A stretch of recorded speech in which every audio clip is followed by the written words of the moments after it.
Good afternoon সবাইকে। কেমন আছো সবাই? আশা করছি সবাই খুব ভালো আছো, আর আমরাও বেশ ভালো আছি। তো নতুন একটা ভিডিওতে অনেক স্বাগত। ভিডিওটা স্টার্ট করেছিলাম বিকেল দিক থেকে।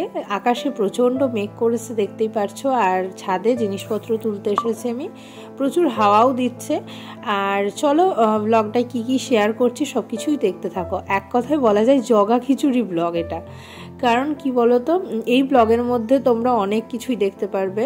এটা মানে রিসেন্ট ব্লগ নয়, কিছুদিন আগের, যদিও মানে সব কিছু মিক্সড করে রয়েছে। মানে একটা গোটা ব্লগ, একটা গোটা দিনে যা যা করে থাকে মানুষ, সেটা আমি কিন্তু শেয়ার করতে পারিনি। আমার কিছু কিছু ক্লিপ তোলা রয়েছে, সেগুলোর মাধ্যম দিয়ে তোমাদেরকে দেখাচ্ছি। তো এই যে দেখো, বিয়ের কেনাকাটি মোটামুটি কমপ্লিট। এদিকে বিয়ের পাঞ্জাবি আর ওদিকে শেরওয়ানি কেনা হয়ে গেছে, আর এদিকে বউয়ের মানে বেনারসি কেনা হয়ে গেছে। যাই হোক, কেনাকাটির ব্লগ আর দিতে পারলাম না। আর এইদিকে দেখো, আমরা এখন রূপচর্চা করছি, মানে আমি আর বর একটুখানি ফেস মাস্ক লাগিয়েছিলাম, সামনে বাড়িতে বিয়ে বলে কথা। আর তারপরে ওই কি সন্ধেবেলায় একটু ঘুরতে বেরিয়েছিলাম। ওই যে বললাম না, মানে খাপছাড়া একটা ব্লগ রয়েছে আমার কাছে, সব কিছু একসাথে দিয়ে একটা ব্লগ তৈরি করে দিয়েছি আর কি। তো এইটা রিসেন্ট কিনা জানি না, তবে নতুন দেখলাম এই যে আলুর যে চিপস টাইপের কি একটা মানে তৈরি করে দিচ্ছে, বেশ ভালোই লাগছে। এক কথায় আলু ফ্রাই বলা যায়। তো ওটা সন্ধ্যাবেলায় গিয়ে খেয়েছিলাম। আর এটা পরের দিনের ভিডিও। পরের দিন আমি রান্নাঘরের দায়িত্বে ছিলাম। চিকেন রান্না হচ্ছিল, আর তার সাথে অনেক কিছু ছিল, একটু পেঁয়াজকুলি আলু ভাজা, এদিকে চুকু শাকের টক, মানে টক পালং যেটাকে বলে, আর এদিকে পালং শাকের ডাঁটা চচ্চড়ি, জাস্ট এইগুলোই। আর এইদিকে দেখো, আমি ঘর মানে এখন ঝাড়ছি, তখন দুপুর 1টা মতো বাজে। স্নান করবো এরপরে, মানে প্রচুর লেট হয়ে গেছিলো। আর তারপরের দিন গেছিলাম আমরা একটু বহরমপুরের দিকে। বহরমপুরে গিয়ে একটু ফুলের দোকানে গেছিলাম। আমার একটু ফুল কেনার খুব ইচ্ছে হয়েছিল। ঘরে একটা টব রয়েছে, মানে ফ্লাওয়ার ভাস রয়েছে, ওটাতে রাখবো বলে। তো বরের সাথে গেছিলাম। ওই যে বললাম, ভিডিওর কোনো মাথা নাই মুন্ডু নাই, মানে মাঝখান থেকে ক্লিপগুলো অ্যাড করা রয়েছে, তোমরা একটু দেখে নাও মানিয়ে গুছিয়ে।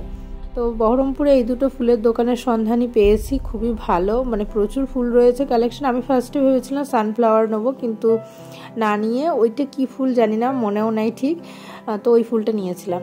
আর তারপরে এসেছিলাম একটু বহরমপুর গঙ্গার ধারে। প্রচুর স্মৃতি জড়িয়ে রয়েছে বিয়ের আগের, যেগুলো পরে কখনো শেয়ার করব। তবে যে জায়গাটায় বিয়ের আগে এসেছিলাম গঙ্গার ধারে, সেই জায়গাটায় যেতে পারিনি, এটা অন্য একটা জায়গা। মনটা প্রচুর ভারাক্রান্ত ছিল কোনো কারণে, যার জন্য একটুখানি গঙ্গার ধারে গেছিলাম। আর তারপরে বাড়ি চলে এসেছি। ওই দিনের ওই মানে পার্টটা চুকে গেছে। আর তারপরের দিন বর হঠাৎ বলল যে কখনো তো ড্রাগন ফ্রুট খাওয়া হয়নি, তো চলো কিনে নিয়ে আসি। তো ড্রাগন ফ্রুটটা শখ করেই খাওয়া, প্রত্যেকটা মানুষেরই মনে হয় যেন, মানে কোনো টেস্ট নাই এর, কিন্তু এই আর কি, সবাই খায় দেখি, আমিও দেখি, তো ইচ্ছে হলো। তো বর নিয়ে এসেছিল, বেশ মোটামুটি লাগলো, যে খুব আহামরি কিছু তাও না।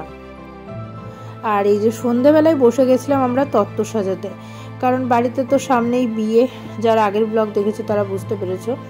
তো এই বিয়ের জন্য এখন তো তত্ত্ব সাজাতে হবে, তো আমরাই সাজাচ্ছিলাম, আমি, বর, আর মানে ভাইও ছিল, আরও সবাই ভাগ্নেরা ছিল, সবাই মিলে একসাথে তত্ত্ব সাজাচ্ছিলাম। তো লাস্টে ফাইনাল ফিনিশিং আমি দেখাচ্ছি। এইখানে এই যে দেখো, এটাকে প্যাক করা হয়ে গেছে, চকলেট রয়েছে, আরও টুকটাক অনেক কিছুই রয়েছে, জামা কাপড় রয়েছে, আর এদিকে এইটাই দেখো চিপস রয়েছে। তো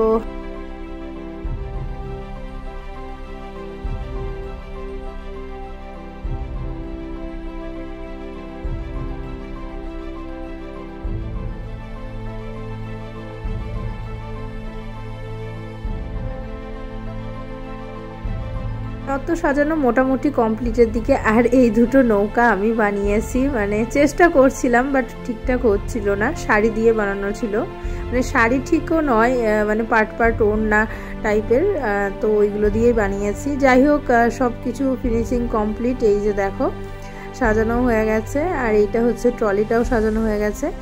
যাক, সেদিনের পার্টটা চলে গেছে। এটা হচ্ছে তারপরের দিন বিকেলবেলায় আমরা একটু ট্রেনে করে যাচ্ছিলাম পলাশি। সেটা হচ্ছে একটুখানি নিজের সাজুগুজুর জন্যই যাচ্ছিলাম। এই যে নেলস করতে গেছিলাম, নিজে নেল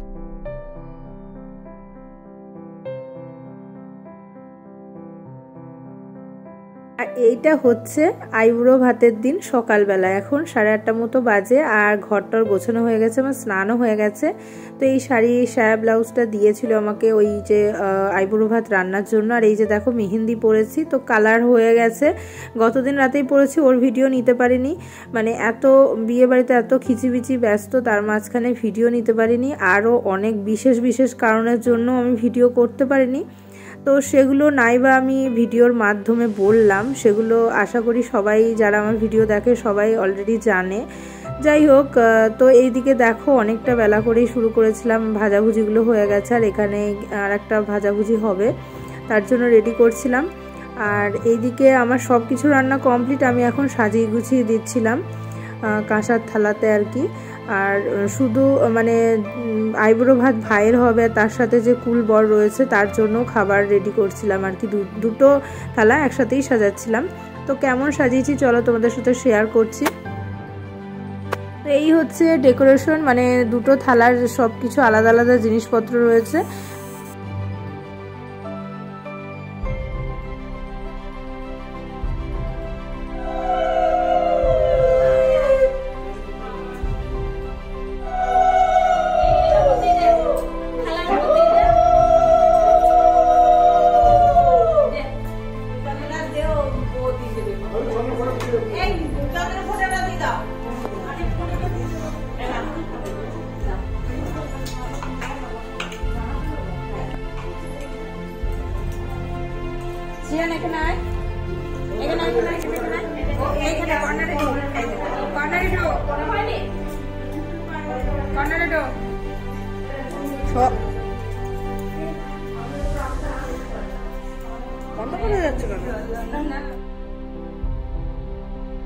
তো এইখানে দেখো আইবুড়ো ভাতের অনুষ্ঠানটা চলছে, খাওয়া দাওয়া শুরু করবে একটু পরেই, কারণ সবাই এখন ওই যে মুখে খাবার দিয়ে দিতে হয়, 7 জন এও লাগে না কি লাগে, যাই হোক সব কিছু রিচুয়ালস আমার অত মনে নাই, তবে যা যা বলছিল সেই সবই করছিলাম। আর এই যে কুলবর যে ছিল ওকেও একটুখানি মিষ্টি জল খাইয়ে দিলাম।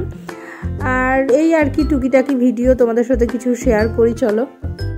তো এই যে দেখো ভাইকে এখন আমার বর আশীর্বাদ করছে, আর তারপরই খাওয়া দাওয়া শুরু হবে।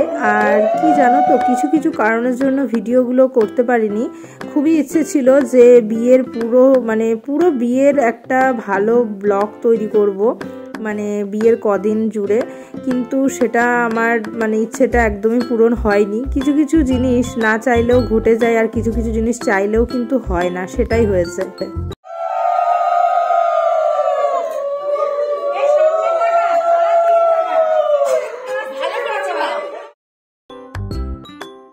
টুকটুক করে ভিডিও শেয়ার করতে গিয়ে অনেকটাই প্রায় আইবুড়ো ভাত অবধি ভিডিও শেয়ার করে ফেলেছি। দেখা হচ্ছে নেক্সট অন্য কোনো ভিডিও নিয়ে, নেক্সট দিন আরও কিছু শেয়ার করব, তো তার জন্য ওয়েট করো। আর চলো আজকের ভিডিওটা এই পর্যন্তই, দেখা হচ্ছে অন্য ব্লগ নিয়ে।